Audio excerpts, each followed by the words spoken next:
Hello dear students, so basically today we are going to study the quantization of angular momentum. तो जो angular momentum होता है जिसे हम लोग basically orbital angular momentum L बोलते हैं, तो उसका क्वांटाइजेशन हम लोग देखते हैं। ठीक है, तो L जो एंगुलर मोमेंटम है, एक इलेक्ट्रॉन बेसिकली एक पार्टिकल है, जब वो रोटेट करेगा मतलब सॉरी रिवॉल्व करेगा अराउंड द न्यूक्लियस। ठीक है, जब वो रिवॉल्व करेगा तो उसके रिवॉल्व करने से बेसिकली जाहिर सी बात है कि उसके पास एक एंगुलर मोमेंटम होगा। जैसे लीनियर मोशन में एक लीनियर मोमेंटम होता है P equals to M V, वैसे ही रोटेट करने से या रिवॉल्व करने से एक एंगुलर मोमेंटम होता है जो कि होता है R क्रॉस P, या फिर it is R P sine theta, या फिर simply M V R sine theta. Anyway तो ये तो बहुत ही बेसिक है, इसमें नहीं जाएंगे अभी हम लोग। बात चल रही है कि एंगुलर मोमेंटम क्या ये क्वांटिटी क्वांटाइज्ड है, क्या एंगुलर मोमेंटम क्वांटाइज्ड है। क्वांटाइजेशन का बहुत ही सिंपल सा अगर मैं मीनिंग कहूँ बहुत ही क्रूड वे में, तो मैं कह सकता हूँ कि it can take only certain specific values. मतलब जो एल है ना, उसकी कोई भी हर वैल्यू नहीं होगी। लाइक उसकी वैल्यू आप कहें 1 हो जाए, या कहें कि 1.2 हो जाए, या 1.770 हो जाए, या फिर 2.0234 हो जाए। It's not like that. उसकी कुछ स्पेसिफिक वैल्यूज होंगी। लाइक फॉर एग्जांपल अगर उसकी वैल्यू 1.2 है तो दूसरी में भी 2.4 होगी, मे बी तीसरी 3.6 होगी। कोई तो एक तरीके का ऑर्डर होगा, या फिर मे बी लेट से कि √2 होगी, √6 होगी, √10 होगी, समथिंग लाइक दैट। तो इस तरीके से कुछ तो एक ऑर्डर होगा और काफी सारी वैल्यूज होंगी, तभी हम कहते हैं कि वो क्वांटिटी क्वांटाइज्ड है। और basically it can take only discrete values, it can not take continuous values, it can not take 1, 1.1, 1.2 and even 1.01, 1.02 and all those things. सारी कंटिन्यूस वैल्यूज वो नहीं ले सकता है, तो उसे हम कहते हैं क्वांटाइज्ड है। तो आइए एंगुलर मोमेंटम का क्वांटाइजेशन चेक करते हैं। अच्छा, ये जो हम क्वांटाइजेशन देख रहे हैं बेसिकली ये पहला वीडियो है, और ये क्वांटाइजेशन हम चेक कर रहे हैं मैग्नीट्यूड वाइज। मतलब एंगुलर मोमेंटम का मैग्नीट्यूड क्वांटाइज्ड है, हम वो चीज चेक कर रहे हैं। बाद में हम ये भी देखेंगे कि एंगुलर मोमेंटम का न सिर्फ मैग्नीट्यूड क्वांटाइज्ड होता है, बल्कि उसका डायरेक्शन भी क्वांटाइज्ड होता है। This is really very interesting. बहुत ही अजीब बात है, बट ठीक है, उसको मैं तब समझाऊंगा जब दूसरा वीडियो बनाऊंगा। बट यहाँ पे हम एंगुलर मोमेंटम का मैग्नीट्यूड वाइज क्वांटाइजेशन देखेंगे। तो आइए इसके लिए कंसीडर करते हैं आर इक्वेशन कंसीडर करते हैं। तो हमारे आर इक्वेशन है, r is a function of r only by the way. तो आर इक्वेशन है 1/r² d/dr, फिर d/dr, फिर होता है r² dr/dr, करेक्ट। फिर प्लस 2m/h² ब्रैकेट में e प्लस e²/4πε0r, एंड उसके बाद में माइनस करके l/l+1/r², r is equals to 0।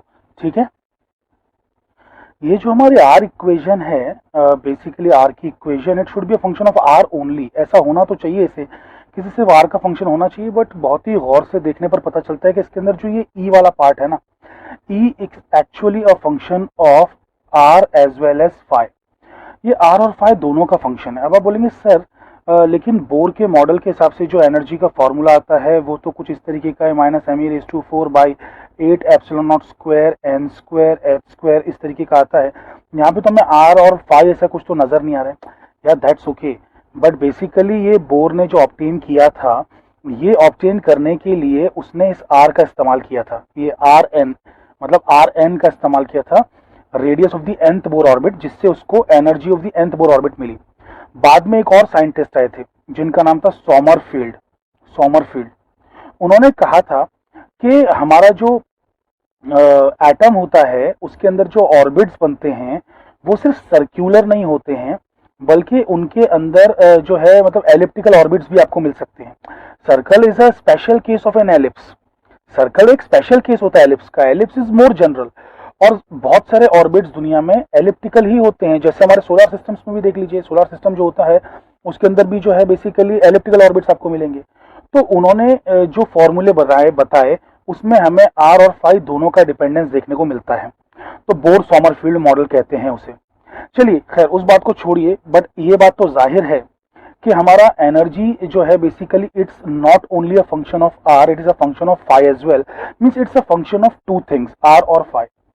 तो अब बेसिकली हमें क्या करना होगा ना कि इस इक्वेशन में से हमें जो है फाई डिपेंडेंस को हटाना है, फाई डिपेंडेंस को हटाना है, हमें आर ही लाना है खाली। ठीक है, इस फॉर्मूले के अंदर हमें इस इक्वेशन के अंदर सिर्फ आर का ही टर्म्स रखना है, बचाना है। वो कब पॉसिबल होगा, आइए उस कंडीशन को समझते हैं। तो एनर्जी जो होती है वो दो प्रकार की होती है। एनर्जी, टोटल एनर्जी किससे बनी होती है? एक तो बनी होती है काइनेटिक एनर्जी से, और एक बनी होती है पोटेंशियल एनर्जी से। ठीक है, पोटेंशियल एनर्जी तो वही है बेसिकली वी ऑफ आर, या सिंपली वी लिख दीजिए आप। ठीक है, और उसकी वैल्यू वैसे यहाँ पर भी है ना, ये पोटेंशियल एनर्जी यहाँ पर भी वैल्यू है, बट ऑब्वियसली इसके अंदर भी तो होगी ना, पोटेंशियल एनर्जी की वैल्यू इसके अंदर भी तो होगी, बिकॉज वो तो टोटल एनर्जी है ना। Are you guys understanding it? देखिए समझिए, ये टोटल एनर्जी अलग से लिखा हुआ है, इसके अंदर काइनेटिक पोटेंशियल दोनों होगा, और ये खुद एक पोटेंशियल एनर्जी है। ठीक है, ये खुद एक पोटेंशियल एनर्जी है। ओके, ये कौन सी पोटेंशियल एनर्जी है? Electrostatic potential energy. ठीक है, उसको अगर मैं basically minus V of r भी लिख दूं तो कुछ बुरा नहीं होगा। अगर आपको समझ में नहीं आ रहा है माइनस वी ऑफ आर कहाँ से आया है, तो आप जाके है ना बेसिकली मेरा पिछला वाला वीडियो देखिए, जो कि श्रोडिंजर्स मॉडल ऑफ हाइड्रोजन एटम है। श्रोडिंजर्स मॉडल ऑफ हाइड्रोजन एटम। तो आप Schrödinger model of hydrogen atom साथ में फिजिंटरेस्ट वर्ड जोड़ दीजिए और सर्च कीजिए, आपको जरूर मिल जाएगा। ठीक है, चलिए, तो ये माइनस वी ऑफ आर है, by the way this is minus V of r because potential energy was negative, so minus e square by 4πε0r था, लेकिन यहाँ पे बीच में ना एक्चुअल में पहले से ही माइनस था, तो वो माइनस और ये माइनस कैंसिल हो गया था। चलिए, मैं इस बात को रिपीट नहीं करूंगा, वो आप उस वीडियो में चेक कर सकते हैं। But anyway, kinetic energy plus potential energy से मिलकर ही टोटल एनर्जी बनती है। अब काइनेटिक एनर्जी के खुद दो प्रकार हैं यहाँ पर हमारे केस में। तो एक है काइनेटिक एनर्जी ऑर्बिटल और एक है काइनेटिक एनर्जी रेडियल। अब आप कहेंगे कि सर मतलब ऐसा दो दो चीजें क्यों, काइनेटिक एनर्जी के दो भाग क्यों किए आपने, दो पार्ट्स क्यों किए? देखिए, एक ऑर्बिटल वाला पार्ट है जो फाई पे डिपेंड करता है, वैसे थीटा पे डिपेंड करता है, बट हमारे केस में यहाँ पे थीटा का काम फाई कर रहा है। आप समझ रहे हैं? जैसे फॉर एग्जांपल मैं आपको बता दूं, जैसे हमारा जो ये स्फेरिकल पोलर कोऑर्डिनेट सिस्टम होता है, तो मान लेते हैं यहाँ पे कोई पॉइंट है। ठीक है, यहाँ पे कोई पॉइंट है, तो पहले तो इस z एक्सिस पे उससे परपेंडिकुलर गिराते हैं। एक पॉइंट रैंडम पॉइंट है, आर यू अंडरस्टैंडिंग इट? ये रैंडम पॉइंट है जिसके कोऑर्डिनेट्स हैं आर, थीटा एंड फाई, ये तीन इसके कोऑर्डिनेट्स हैं। तो इसका जो कोऑर्डिनेट्स हैं उनकी वैल्यूज कैसी कैसी हैं देखिए। एक तो बेसिकली यहाँ से होता है पोजीशन वाला कोऑर्डिनेट, ये होता है आर होता है। ठीक है, ये आर होता है। अच्छा, बाय द वे ये जो हाइट आई है दैट इज जेड हाइट। ठीक है, जेड हाइट है ना, ये परपेंडिकुलर है बाय द वे, भले वो नजर ना आ रहा हो, but it is perpendicular, it is perpendicular. ये पॉइंट स्पेस में है, ये पॉइंट स्पेस में है। ठीक है, ये z कह देता हूँ, इसे x कह देता हूँ, इसे y कह देता हूँ। तो ये जो पॉइंट है, ये जो एक सेकंड में से फिर स्मॉल ऐसा कुछ बना दूं, स्मॉल और कैपिटल थोड़ा फर्क कर देते हैं, है ना। कैपिटल ले लिया और फिर जो कोऑर्डिनेट्स बनेंगे उन्हें स्मॉल ले लेते हैं, तो ये z बन गया कोऑर्डिनेट। ठीक है, तो ये जो चीज है, मैं मतलब क्या कर रहा हूँ ना, आपको कार्टेशियन और स्फेरिकल पोलर दोनों दिखा रहा हूँ। ये पॉइंट स्पेस में है, गलती से भी सोच मत लेना कि ये जेड वाई प्लेन में है। It is not in the Z Y plane या Y Z plane, it is in space. तो इसके तीनों एक्सिस पे कुछ ना कुछ प्रोजेक्शंस आएंगे, जेड एक्सिस पे भी, एक्स एक्सिस पे भी, वाई एक्सिस पे भी। तो इसे जब मैं नीचे लेता हूँ, जमीन पे गिराता हूँ, तो इसका एक प्रोजेक्शन एक्स वाई प्लेन में गिरेगा। ठीक है, मैं इसे कंप्लीट करता हूँ। अब आपको ज्यादा एक 3D विजुअलाइजेशन आप कर पा रहे होंगे कि किस तरीके से जो है ये बंदा हवा में है कहीं पर, है ना, स्पेस में है। अच्छा, अब मैं क्या करता हूं कि एक एक्स एक्सिस के पैरेलल चलाता हूं एक इस प्रोजेक्शन को, तो ये मुझे जो मिलता है बेसिकली एक वाई कोऑर्डिनेट मिल जाता है। और वैसे ही जब मैं इसे वाई एक्सिस के पैरेलल चलाता हूं इस प्रोजेक्शन को, इस जमीन पे गिरी हुई चीज को, तो मुझे क्या मिल जाता है, मुझे एक्स कोऑर्डिनेट मिल जाता है, स्मॉल एक्स, है ना, ये हमें मिल जाता है। अभी एक्स से इस बंदे की दूरी ये फाई कहलाती है, मतलब जो एंगल बनता है ना इनके बीच में। अरे जैसे अगर ये बंदा रोटेट होना चाहे, ये बंदा घूमना चाहे, तो भाई ये घूमेगा ना, ये पॉइंट जो है, ये जो नीचे का पॉइंट है जमीन का, ये घूमेगा, राइट। जब ये बंदा रोटेट होगा, रिवॉल्व होगा, तो ये बंदा भी तो रिवॉल्व होगा ना, और जब ये बंदा रिवॉल्व होगा तो उसका क्या बदल रहा है, उसका फाई बदल रहा है, उसका फाई बदल रहा है। तो हमारा जो थीटा वीटा का काम होता है ना, बेसिकली घूमने वाला, घूमने से जो एंगुलर डिस्प्लेसमेंट बनता है थीटा, फिर एंगुलर वेलोसिटी बनती है ओमेगा, तो वो काम यहाँ पे थीटा नहीं कर रहा है। थीटा तो जैसे एक सिंबल यूज करते हैं, अब मैं यहाँ पे फाई यूज कर ले रहा हूँ तो क्या प्रॉब्लम है, ठीक है, तो हमारा फाई। अब बोलेंगे सर थीटा ही क्यों यूज नहीं कर रहे, अरे क्योंकि थीटा यहाँ पर है ना, बेसिकली किसी और काम आता है। थीटा इस एरो को चलाने के काम आता है, ये जो एरो है ना यहाँ पे आर, इसे चलाने का काम आता है। सपोज पार्टिकल कभी ऐसे नीचे गया तो, इस तरफ गया तो बेसिकली थीटा है ना, हम जेड एक्सिस से लेते हैं, this is theta, this is theta. तो ये थीटा जो होता है ना, जेड एक्सिस और आर के बीच का एंगल होता है। थीटा जो होता है जेड एक्सिस और आर के बीच का एंगल होता है। तो ये पॉइंट अगर यहाँ जाएगा ऐसे चल के, तो आर भी उधर जाएगा और थीटा इधर आ जाएगा। तो थीटा जो है बेसिकली वो चलेगा, इस पॉइंट का पीछा करेगा, ठीक है, इस बात को समझिए। तो ये थीटा किसी और काम आता है। मैं तो चुपचाप सिर्फ एक रेवोल्यूशन की बात कर रहा हूँ, इस तरीके के रेवोल्यूशन की, ठीक है, इस तरीके के रेवोल्यूशन की बात कर रहा हूँ। तो इसमें मेरा काम कौन आएगा, इसमें मेरे काम आएगा फाई। तो फाई पे डिपेंडेंस है, ठीक है, काइनेटिक एनर्जी जो ऑर्बिटल है उसका डिपेंडेंस फाई पे है। और काइनेटिक एनर्जी रेडियल जो होती है, तो भाई उसका तो डिपेंडेंस आर से होगा। आप बोलेंगे सर आर पे डिपेंडेंस काइनेटिक एनर्जी का कैसे हो सकता है, क्या कोई मोशन रेडियली भी हो रहा है? आप तो कह रहे हैं कि एक सर्कुलर मोशन परफॉर्म हो रहा है। नहीं, मैं सर्कुलर कह ही नहीं रहा हूं, मैंने सर्कल किधर कहा, मैं तो कह रहा हूं कि एक एलिप्टिकल मोशन परफॉर्म हो रहा है, एक एलिप्टिकल मोशन परफॉर्म हो रहा है। और एलिप्टिकल मोशन में आप देख सकते हैं कि अगर पार्टिकल यहां से यहां जाता है तो उसका ये जो डिस्टेंस है आर और ये जो डिस्टेंस है आर, इसमें फर्क होगा, this is some r1, this is some r2। तो रेडियली भी काइनेटिक एनर्जी चेंज हो रही है, रेडियली भी काइनेटिक एनर्जी चेंज हो रही है। एंगल तो चेंज हो ही रहा है, ऑब्वियसली पार्टिकल अलग अलग जगहों पे जाएगा, अलग जगहों पे जाएगा तो ये एंगल तो बदलेगा ही, फाई तो बदलेगा ही। लेकिन न सिर्फ फाई बदल रहा है बल्कि आपका बेसिकली डिस्टेंस भी बदल रहा है। एलिप्टिकल ऑर्बिट्स में डिस्टेंस भी बदलता है। तो काइनेटिक एनर्जी एक टाइप की नहीं हो सकती, काइनेटिक एनर्जी दो टाइप की होगी, एक तो रेडियल पार्ट भी होगा उसका और एक एंगुलर पार्ट भी होगा। अरे सर्कल में सिर्फ क्या होता है, एंगुलर पार्ट होता है, आर यू अंडरस्टैंडिंग, सिर्फ एंगुलर पार्ट होता है सर्कल में, सिर्फ एंगुलर पार्ट होता है, क्योंकि उसमें रेडियस की लंबाई नहीं बदलती, डिस्टेंस की लंबाई नहीं बदलती है। लेकिन यहाँ पे डिस्टेंस भी बदल रहा है, डिस्टेंस भी बदल रहा है, ठीक है। तो आई होप कि आप इस बात को समझेंगे। ओके एनीवे, तो खैर, तो काइनेटिक एनर्जी दो टाइप की है, एक ऑर्बिटल है और एक रेडियल है। गुड, चलिए ये बात तो हमें समझ में आ चुकी है। ओके, तो टोटल एनर्जी को हम लिख सकते हैं, टोटल एनर्जी को हम लोग लिख सकते हैं, let me use another pen. So it is E equals to, basically हमारे पास क्या क्या है, एक तो है kinetic energy orbital, kinetic energy radial, और एक है अपना पोटेंशियल एनर्जी, ठीक है, पोटेंशियल एनर्जी। यहाँ पे माइनस मत लिख देना, तीनों को ऐड ही करना है। हाँ, ये बात अलग है कि ये खुद माइनस हो सकता है, ये खुद माइनस हो सकता है, तो इसकी वैल्यू -e²/4πε0r हो सकती है, जो कि है भी बेसिकली। बट यहाँ पे माइनस मत लिखना, पोटेंशियल और काइनेटिक को ऐड करना होता है तभी तो टोटल एनर्जी आती है, टोटल एनर्जी आती है तभी तो, ठीक है। चलिए अब इसको हम सब्स्टिट्यूट करेंगे। ओके, तो सब्स्टिट्यूट करने पे हमें क्या मिल रहा है जरा देखिएगा, 1/r² d/dr r² dr/dr plus 2m/h² bracket के अंदर इट विल बी एनर्जी की जगह पे, ई की जगह पे अब क्या आ जाएगा, it will be kinetic energy orbital, kinetic energy radial plus v of r। अच्छा, यहाँ पे -e²/4πε0r भी था, अगर आप याद करें, यहाँ पे e था और यहाँ पे -e²/4π, सॉरी प्लस था, sorry I am sorry, plus था, प्लस e²/4πε0r भी था। चेक करिए, चेक करिए, देखिए e भी था और प्लस e²/4πε0r भी था। अब देखिए मैं इसका क्या करने वाला हूँ, ठीक है, तो इसको मैं क्या करने वाला हूँ, इस चीज को मैं इसके साथ कैंसिल करने वाला हूँ। क्यों इसके साथ कैंसिल करने वाला हूँ, क्योंकि ऑब्वियस है कि ये VR की जो वैल्यू है वो -e²/4πε0r है, तो वो कैंसिल हो जाएगा, ठीक है, वो कैंसिल हो जाएगा। ओके, अभी यहाँ पे और क्या बचा है, -l × l+1 अपॉन r², यहाँ पे r इक्वल्स टू 0।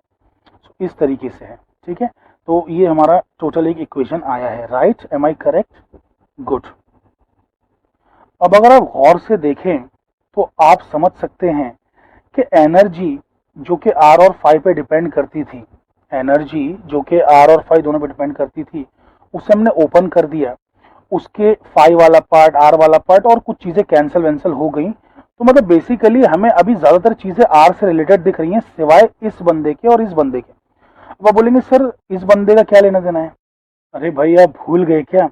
ये एल क्या है? Orbital angular momentum quantum number. तो है ना इसका ऑर्बिटल मोशन से रिलेशन। तो बेसिकली ये इक्वेशन प्योरली आर इक्वेशन तभी हो सकती है जब काइनेटिक एनर्जी ऑर्बिटल वाला जो ये टर्म है वो इसके साथ में कैंसिल हो जाए। अच्छा, यहाँ पर एक छोटा सा मिस्टेक मैंने ब्रैकेट के साथ कर दिया है, कुछ लोगों ने पहले ही ऑब्जर्व कर लिया होगा। I am little bit sorry. अरे रे रे रे, यहाँ पे जो है ना एक ब्रैकेट होता है, ब्रैकेट होता है। ठीक है ठीक है ठीक है, एक सेकेंड, फिर इसे कैसे बताया जाए, ये ब्रैकेट गलत लग गया। Okay just a moment. So complete bracket तो ये है। एक सेकेंड, इस ब्रैकेट को हटाया जाए। यहाँ पर होगा proper bracket, just a moment. देखिए ये ब्रैकेट कुछ इस तरीके से है, ये राइट, ये पूरे टर्म के साथ में ये आ रहा है, करेक्ट। तो ये ब्रैकेट ऐसा है, हाँ इसमें जो ये 2m/h² है ना वो सिर्फ इसके साथ है, सिर्फ इसके साथ है। आई एम सॉरी, ये वाले के साथ नहीं है, ठीक है। तो ये ज़रा सी मेरे से मिस्टेक हो गई थी, अरे यार। आप समझ सकते हैं कितनी कितनी मिस्टेक्स कर सकता है इंसान। देखिए जबकि इतना सुलझा हुआ इंसान होने के बावजूद भी, वैसे मैं अपनी तारीफ नहीं कर रहा हूँ बट फिर भी हो जाती है मिस्टेक्स। एनीवे, तो यहाँ पे भी हमें वो ब्रैकेट ज़रा हटाना पड़ेगा। तो ब्रैकेट जो है वो कुछ इस प्रकार से है कि this is the complete bracket and इनके साथ में जो ब्रैकेट है वो सिर्फ यहाँ तक है, ठीक है, इसके यहाँ तक। ओके ग्रेट, अब सही है। तो बेसिकली ये जो ऑर्बिटल वाला जो बंदा है इसके साथ में अगर ये कैंसल हो जाए, अगर एक दूसरे को एलिमिनेट कर दें, तो पूरी इक्वेशन आर की इक्वेशन बन सकती है। So we will say that for this equation to be an equation of r only, ठीक है। तो ये इक्वेशन जो कैपिटल आर की इक्वेशन है, इसे अगर स्मॉल आर का ही इक्वेशन होना है, देन क्या होना चाहिए? 2m/h² kinetic energy orbital should cancel with what? L into L plus 1/r², इसके साथ कैंसिल होना चाहिए।